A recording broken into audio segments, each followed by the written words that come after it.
कि भारतीय दर्शन की प्रारंभिक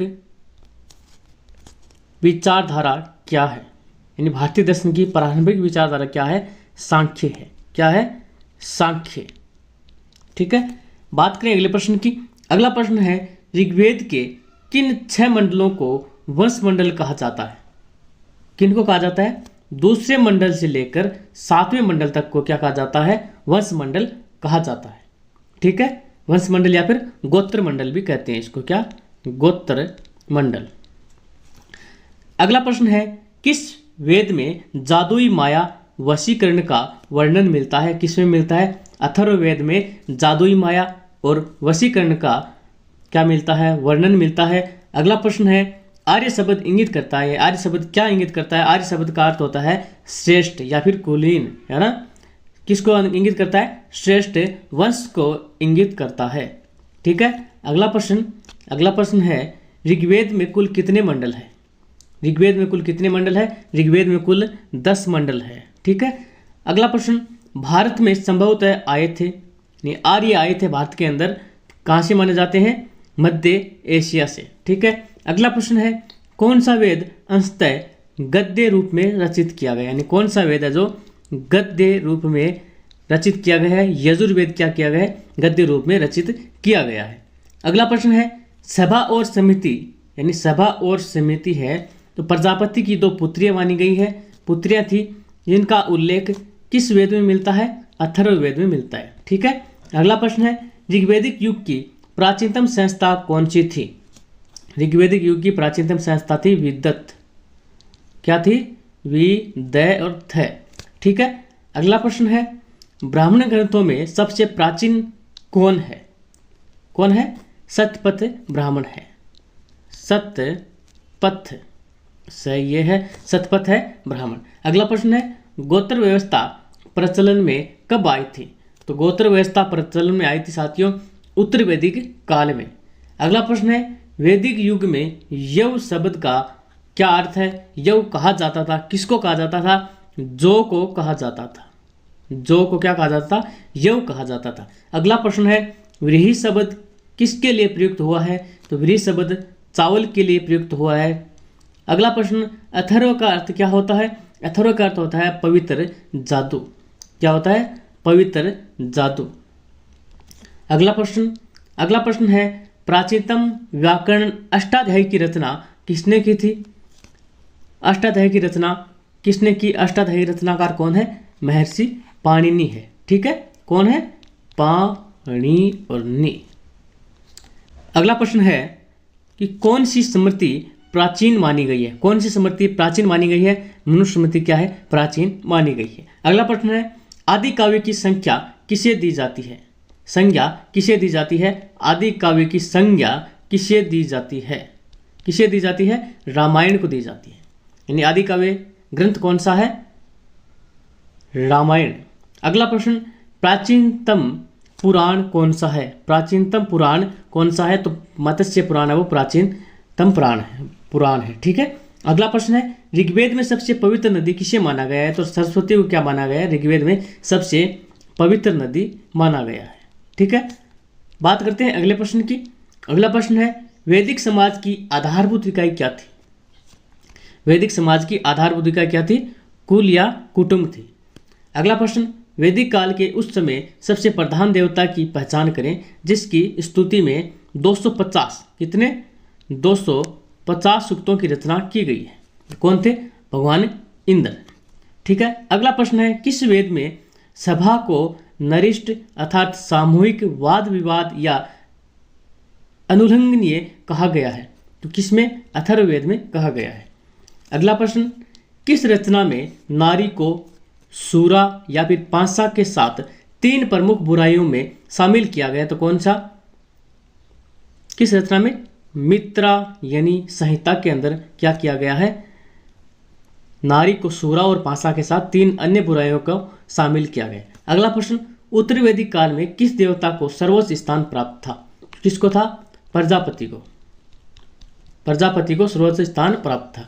अगला प्रश्न है, सुमेलित कीजिए। 1 नंबर कौन सा है? राजसूय यज्ञ क्या होता है? दूसरा है अश्वमेध यज्ञ क्या होता है, तीसरा है वाजपेयी यज्ञ क्या होता है, और चौथा है अग्निष्टोम यज्ञ क्या होता है। तो राजसूय यज्ञ होता है साथियों राजा के सिंहासनारोहण के संबंधित यज्ञ। राजा जब राजगद्दी पर बैठता है तो उसमें जो यज्ञ किया जाता है वो कौन सा, राजसूय यज्ञ होता है। अगला प्रश्न, अश्वमेध यज्ञ ये राजनीतिक शक्ति को बढ़ाने के संबंधित है। तीसरा है वाजपेयी यज्ञ, ये सूर्य प्रदर्शन या प्रजा के मनोरंजन के लिए किया जाने वाला, सूर्य मुख्य रूप से क्या है, सूर्य प्रदर्शन के लिए किया जाने वाला यज्ञ वाजपेयी यज्ञ कहलाता है। अगला प्रश्न है अग्निष्टोम यज्ञ क्या होता है। अग्निष्टोम यज्ञ होता है देवताओं को प्रसन्न करने के लिए और पशु बलि दी जाती है, या फिर सोमरस का जो पान किया जाता है, पान करने वाला क्या है, यज्ञ अग्निष्टोम यज्ञ है। अगला प्रश्न है 16 संस्कारों की कुल संख्या कितनी है, तो 16 है। बात करते हैं अगले प्रश्न की। अगला प्रश्न है ऋग्वेद से संबंधित मृदभांड संस्कृति कौन सी है, तो ऋग्वेद से संबंधित मृदभांड संस्कृति है गेरुवाणी मृदभांड। ठीक है। अगला प्रश्न, उत्तर वैदिक काल की मृदभांड संस्कृति कौन सी है, तो चित्रित धूसर मृदभांड। ठीक है। अगला प्रश्न, हरियाणा प्रांत में चित्रित धूसर मृदभांड स्थल कहाँ पाया गया, तो भगवानपुर के अंदर पाया गया। अगला प्रश्न है प्राचीनतम विवाह संस्कार का वर्णन करने वाला विवाह सूक्त किसमें पाया गया है, तो ऋग्वेद के अंदर पाया गया है। ठीक है। अगला प्रश्न, ऋग्वेद में अघन्य शब्द का प्रयोग किसके लिए किया गया है, तो अघन्य शब्द का प्रयोग ऋग्वेद के अंदर गाय के लिए किया गया है। अघन्य का अर्थ होता है वध करने के योग्य नहीं होना, तो किसका, गाय। अगला प्रश्न, जल व समुद्र के देवता माने गए हैं, तो किनको माने गए हैं, वरुण देवता। तो वरुण को समुद्र व जल के देवता माने गए, यानी प्राकृतिक संतुलन बनाए रखने के लिए जिन देवताओं की पूजा की जाती थी वो कौन सा देव थे, वरुण देव थे। अगला प्रश्न है 3 लोग को माप लेने के कारण उपक्रम की संज्ञा ने उपक्रम कहा गया है, किनको, विष्णु को कहा गया है। ठीक है। अगला प्रश्न, मनुस्मृति किससे संबंधित है, तो मनुस्मृति समाज व्यवस्था से संबंधित है। ठीक है। अगला प्रश्न, अवेस्ता और ऋग्वेद में समानता है। अवेस्ता और ऋग्वेद के अंदर क्या है, समानता है। अवेस्ता किस देश से संबंधित है, तो अवेस्ता है ईरान देश से क्या है, संबंधित है। अगला प्रश्न, आर्यों के आर्कटिक होम सिद्धांत का पक्ष किसने दिया था, तो बीजी तिलक ने दिया था। किसने दिया, बीजी तिलक ने दिया आर्कटिक होम सिद्धांत का पक्ष। अगला प्रश्न है ऋग्वेद में कुल कितने सूक्त है, तो ऋग्वेद में कुल कितने सूक्त है, 1028 सूक्त है।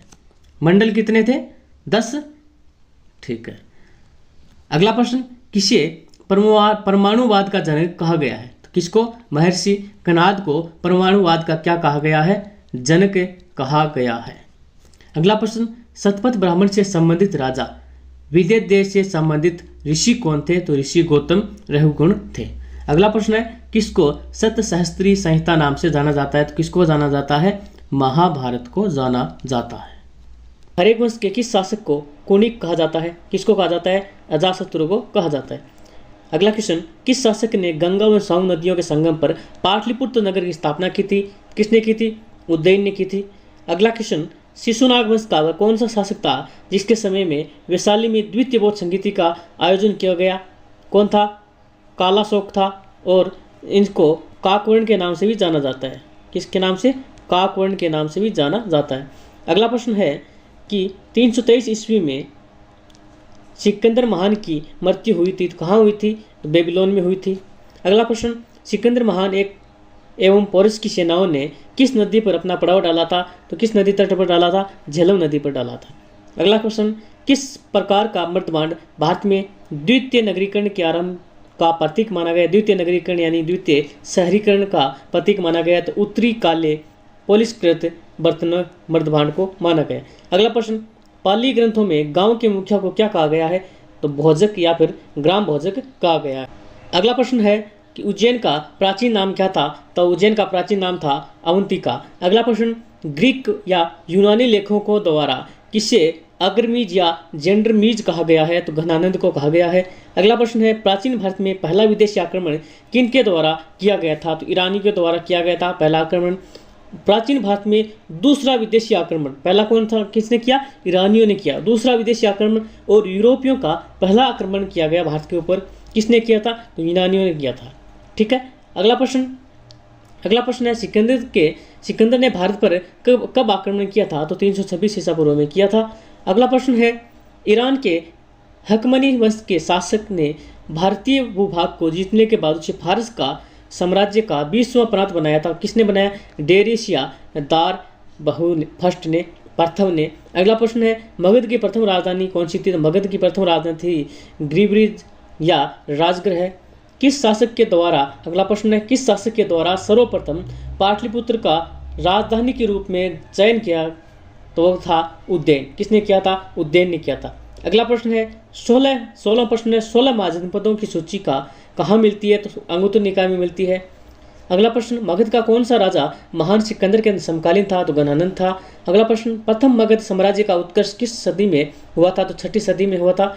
अभिलेख साक्ष्य से प्रकट होता है कि नंद राजा के आदेश से एक नहर खोदी गई थी। तो किस में? कलिंग में। अगला प्रश्न है पहला ईरानी शासक जिसे भारत के कुछ भूभाग को अपने अधीन कर लिया था? तो डेरियस था। ठीक है।